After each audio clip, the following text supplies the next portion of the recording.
Oi, gente. Vocês podem estar se perguntando por que eu estou com um vídeo atrás de mim, rodando Star Wars Jedi Fallen Order, mas o motivo é o seguinte. Eu estou refletindo sobre o fato de que esse ano eu estou antecipando mais, aguardando mais esse jogo, que aliás o gameplay já está no meu outro canal, Dr. Tech Game, os primeiros 50 minutos, né? Do que o filme Star Wars The Rise of Skywalker, que vai estrear em dezembro. E aí eu fiquei pensando assim, poxa, eu acho que essa é a primeira vez que eu, um fã de Guerra nas Estrelas, estou aguardando mais um jogo de Guerra nas Estrelas do que um filme, teoricamente, segundo a Disney, embora eu não concorde muito, seria um filme dentro da saga principal, não é? Parece mais fanfiction, mas teoricamente estaria na saga principal. E nós vamos falar sobre isso no Filosofia Popular de hoje. Eu acabei não fazendo ontem, mas vamos falar sobre isso no Filosofia Popular de hoje. Eu vou dar uma prévia assim, de mais ou menos qual é a premissa do Star Wars Guerra nas Estrelas, né, Jedi Fallen Order, que está rodando atrás de mim. E vocês podem conferir os primeiros 50 minutos no meu outro canal. Mas eu quero falar sobre o fato de que pela primeira vez em muito tempo, eu não consigo me lembrar uma outra vez disso, eu estou aguardando mais um jogo de uma franquia que eu conheço originalmente do cinema e da televisão, né, assistir, mais do que o próprio filme que vai sair daqui a 2 meses, né, ou 1 mês e meio. Não, é menos que isso, é só daqui a 1 mês.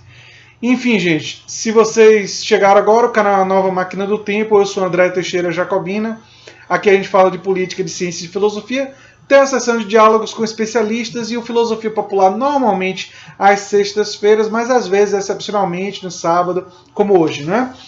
E se você gosta do que a gente faz, você já sabe o que fazer, tem links das nossas redes sociais, nosso apoia-se no comentário fixado, para quem quiser se tornar apoiador. Olha que imagem linda, né, do Star Wars Jedi Fallen Order. Bem, eu sou um fã da franquia Guerra nas Estrelas, especialmente na minha adolescência. Eu comecei a assistir a New Hope, né, Nova Esperança, depois o Império Contra-Ataca e finalmente Retorno do Jedi, né, o filme que fechou a trilogia original.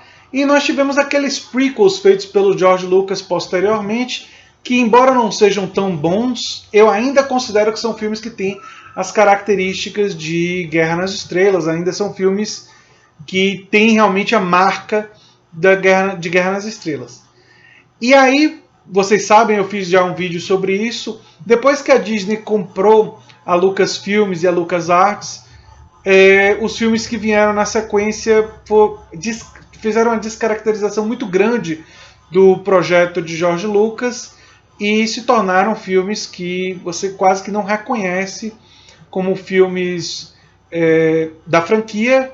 E nos últimos filmes, inclusive, eles ficaram muito preocupados em passar uma mensagem politicamente correta com relação a questões de gênero e, enfim, exageraram muito nesse sentido e descaracterizaram Guerra nas Estrelas, que conseguia passar essas mensagens sem precisar ser tão na cara. Quer dizer, a princesa Leia, em vez de ser uma princesa indefesa, que precisa de um homem que salve ela, não.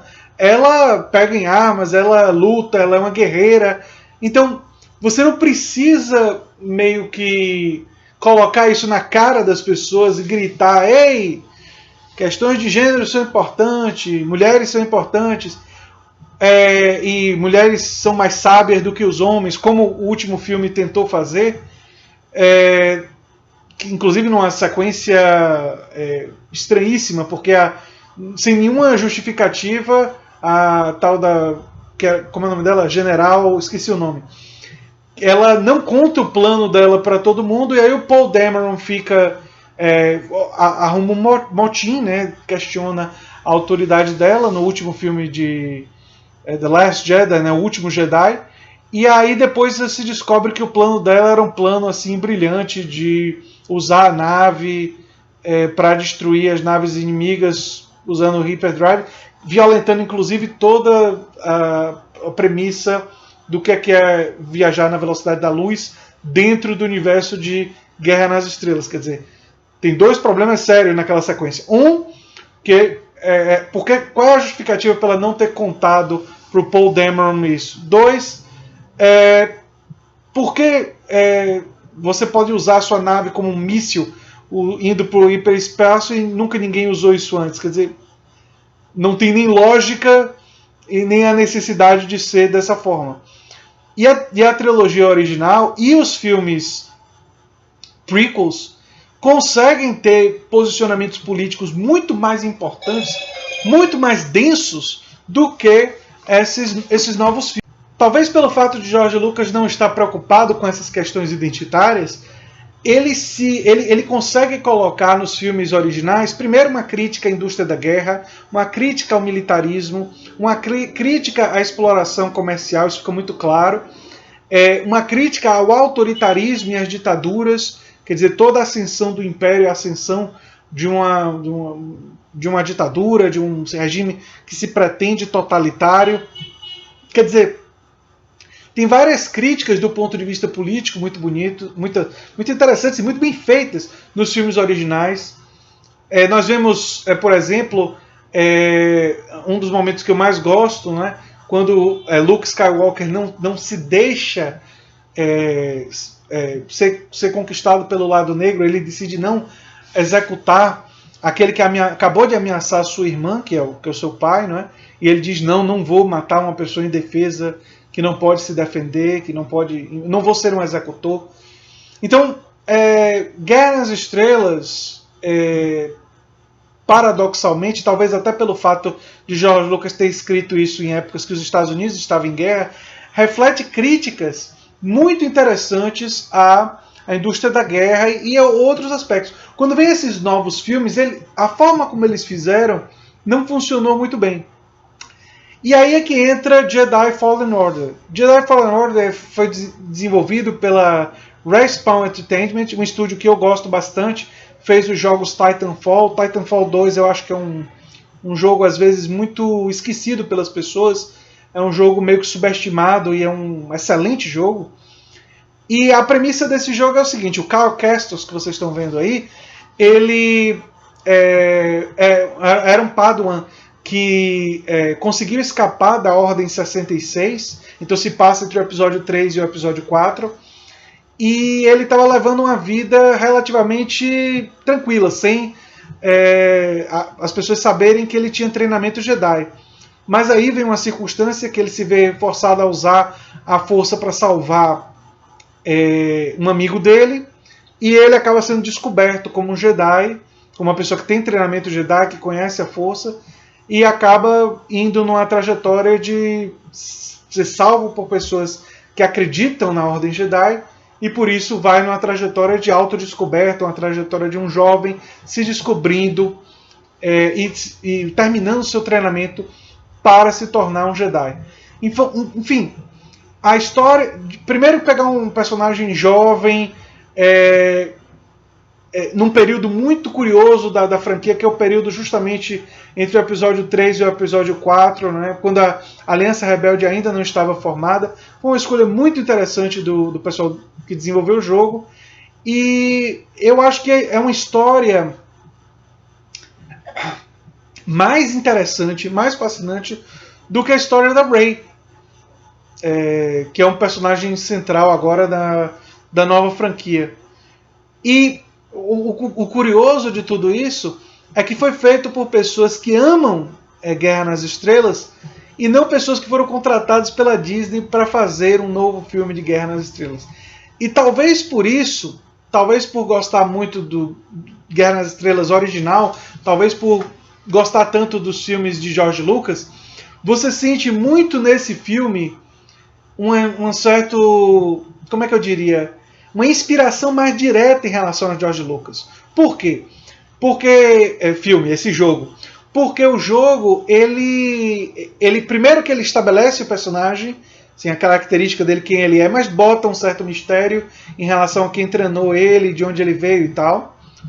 Isso é bem Guerra nas Estrelas. Depois que rapidamente ele coloca uma situação em que ele precisa fugir. Isso lembra realmente Luke Skywalker, mas aí tem uma coisa muito importante. Ele vai para, em vez dos filmes, esses filmes do episódio 7 e o episódio 8, que você vai muito para os mesmos planetas que você já conhece, e uma estrutura narrativa que você já conhece, esse jogo coloca você para ir para planetas e ir para situações que você não conhece, que você vai em direção ao desconhecido, que você usa uma arquitetura, criaturas, animais desconhecidas. Essa ideia de você ir rumo ao desconhecido, de você explorar elementos desconhecidos, você está citando George Lucas sem imitar George Lucas. O grande problema do filme do episódio 7 é que, em vez dele se inspirar em George Lucas, não ser uma citação com sua própria identidade, o episódio 7 é uma cópia, em muitos sentidos, da Nova Esperança.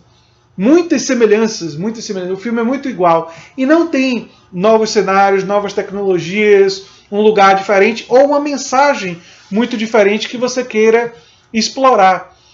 Chega a ser paradoxal que um filme, principalmente o 8º, que quis ter uma mensagem política, né, acaba não soando bem, não soando autêntica. E é interessante como a autenticidade, como você construir algo com um certo grau de autenticidade, tem uma certa força, tem um certo poder, uma certa sedução sobre a gente, né? Desde que eu vi os primeiros trailers de Jedi Fallen Order, ele me pareceu mais autêntico, mais autenticamente inspirado no universo de Guerra nas Estrelas do que episódio 7, A Force Awakens, né? E o episódio 8, The Last Jedi. E eu estou torcendo para o The Rise of Skywalker ser melhor, mas com as pessoas que estão envolvidas eu sou muito cético. Sou muito cético de verdade. Então eu fico com aquela sensação de que talvez seja melhor eu não gerar muita expectativa em relação a Rise of Skywalker, porque provavelmente eu vou me decepcionar.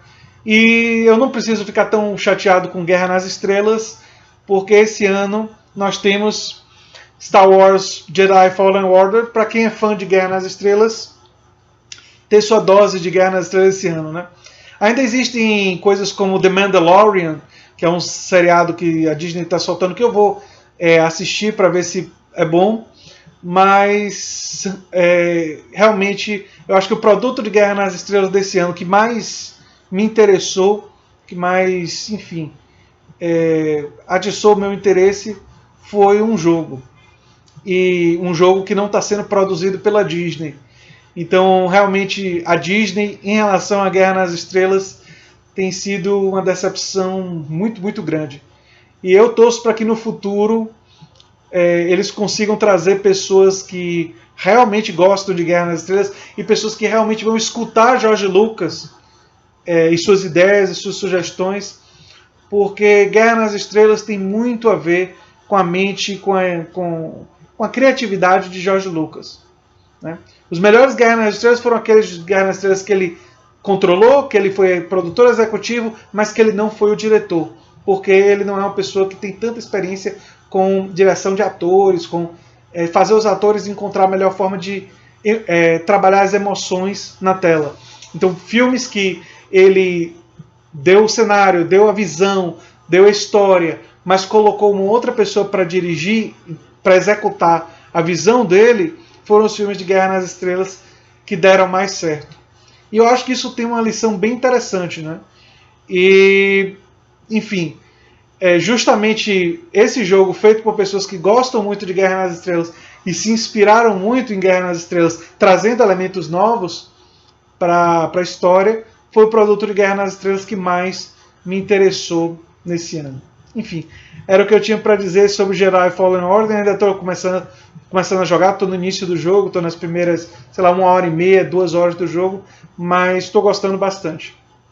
E se você gostar, ficou interessado, você pode acompanhar o gameplay desse jogo no meu outro canal, o canal Doutor Tech Gamer, que é um canal que eu falo de tecnologia, videogames e futebol real e virtual e outras coisas.